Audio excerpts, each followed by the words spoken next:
All right, today I have with me Mr. Barry Moore and Mr. Joe Crowley. They're going to introduce themselves in just a moment, but first I want to talk about the question we're going to be covering today. And that is, what is it going to take for you to wake up and realize there's a crisis going on in our communities?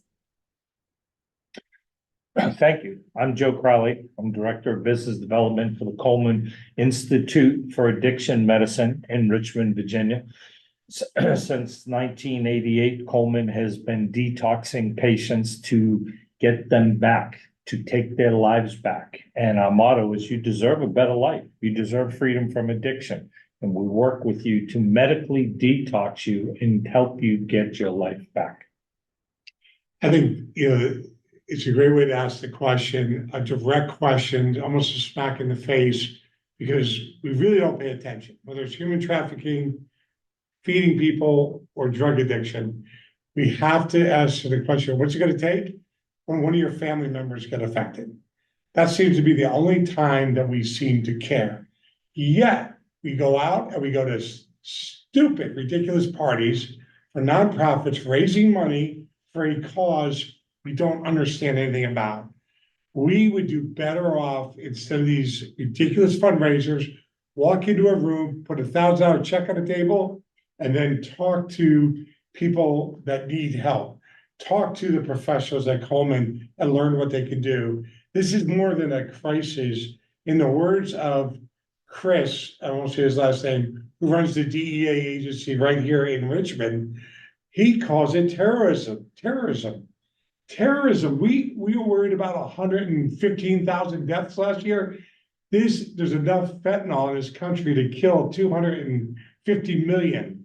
That's waking up one day and seeing 2/3 of our country executed. Terrorists right then.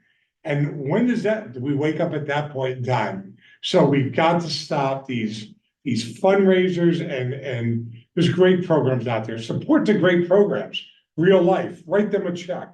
They've got houses and stuff. They're trying to get people help and get them jobs. The heart program with Carl Leonard at the Chesterfield County Jail. McShin doing a lot for decades in that. But these other ones that keep popping up because they want to help the cause are really distracting. We are not getting any better, Joe, and we have got to get people to be honest with themselves and call it what it is. And I think crises, slash it out and cause it terrorism, because maybe we get that feeling better. I don't. Yeah, the numbers have gone up dramatically and it's impacting everyone. And you make great points, Barry. The fact that is, until it's one of your direct family members, you feel bad about it. You sort of want to do something about it, but until you see the ravages of a family member, everything changes. 3 quick numbers. People don't like it. 106,000 people died in 2021. 109,000 people died in 2022. 112,000 people died in 2023. Almost 80% of them had fentanyl in their system. Many of them were first-time experimenters. We have a crisis. It is a terrorist plot with this drug coming into our country. And it's here. It's too late to say, let's stop it. It's already here. They know that.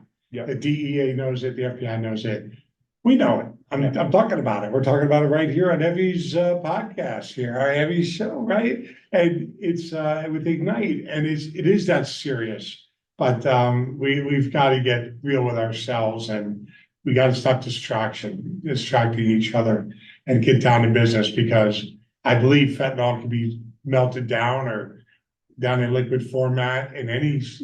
So I'm not going to give psychos an idea, but just think about what that means. And if there's enough to kill 280 million people, we only have 315 million here. Well, what could they do to hit all of us? Just think about it. And if our imaginations can think about it, the nut job terrorists have already thought about it, already plotting it. So we've got to protect ourselves. As I travel the community and go and speak, I really truly believe this. If you yourself are facing addiction, get help. If a family member is battling addiction, get help for your family member. Start the journey, make the phone call. We would love for you to call the Coleman Institute. We can gladly help. But first and foremost, make the commitment, get help. Become a survivor, not a victim. Yeah. I know that there's this concept of, I think you mentioned it before, Mr. Crowley, to end the stigma. I do agree that we shouldn't shame people that have this addiction because we try to hide our shame, right? But I do think that we need to address the fact that it's not okay to hurt yourself that way, because when you're hurting yourself, you're hurting your family and your loved ones that really care about you.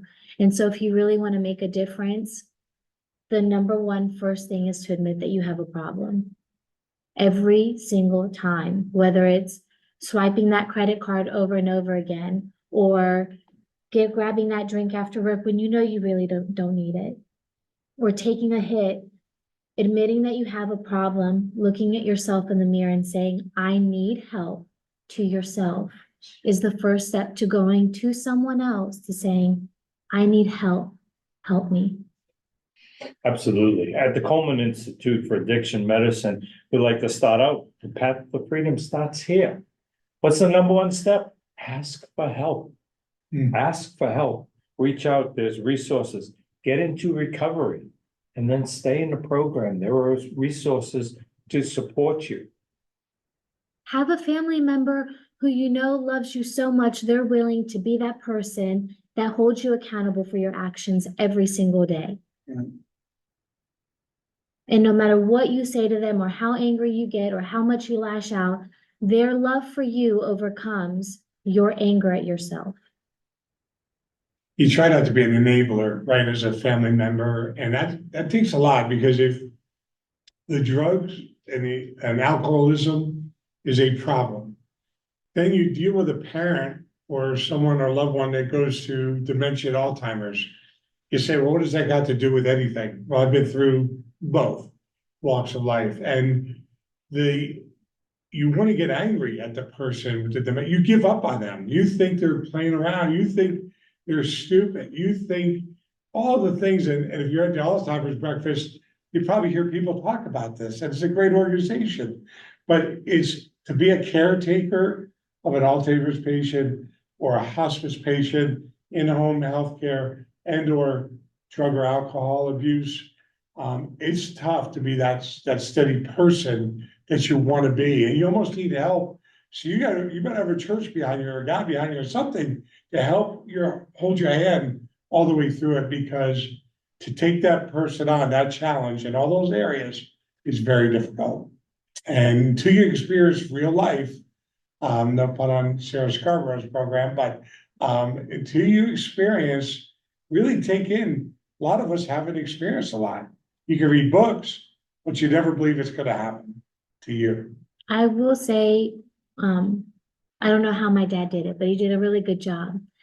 He was always bad cop in our family, right? So mom was good cop, dad was bad cop. But dad always said, whenever he'd make us cry about something or make us upset, he'd say, the people that love you are going to make you cry. The people that don't care about you, they're going to make you laugh all the time. So every time my dad's yelling at me about something, or he's really beating down on me about something I did wrong, and it's upsetting me, I realize it's coming from a place of love. I wish everybody could understand that. Yeah. Yeah. That, especially when you're dealing with addiction and as a family member, your biggest challenge between how do you provide that tough love? How do you don't get into the enabling mode, and how do you help them? One of my favorite lines always is, I will help you help yourself, but you have to help yourself. Right. You have to. And then we can support you. But if you don't commit to helping yourself, it's never going to work. Hand out, hand up. Yeah. Same type of thing. Yeah. Right? It goes back to, a family unit and having that family, we need people to step in right now. We need to glue these families back together, whatever that means for the next generation. And maybe we could stop some of this, insanity, the mental health issues, maybe we get the right help and deal with them, the root cause, right? And keeping up the Joneses with drugs. You know, I've heard enough people in recovery, and I've seen some bad things after they're trying so hard. But unfortunately, that addiction gets them, so. And that's a great tie in the mental health issues. And there are many people, I'm not saying all, many people with mental health issues start to self-medicate. And that leads Yes. to a whole cycle. And that's a big challenge.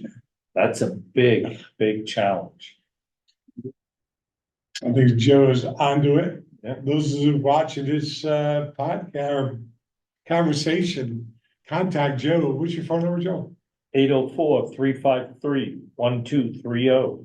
And just like to sum up, because I really think it sums up, the Coleman Institute is dedicated to developing treatments that are safe, comfortable, and affordable, enabling them to take their first step. We are here to help. And the nice thing, it's a short period of time. You're not in a detox for 30 days. Can people come from all over the country? All over the country, Yeah. accept patients nationwide. Many Yeah. people detox over a long weekend. Sure.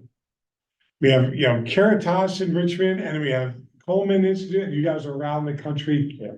We are so fortunate. Richmond's a great place for this, and unfortunately, we need it, maybe the worst. But at least we have solutions, so. Yes. Well, thank you both for joining me for this discussion. Remember to follow, like, and subscribe on BBB Serving Central Virginia YouTube. And make sure to go to BBB Sharing on Spotify and follow us there. Thank you very much. We'll hope you come back and listen in.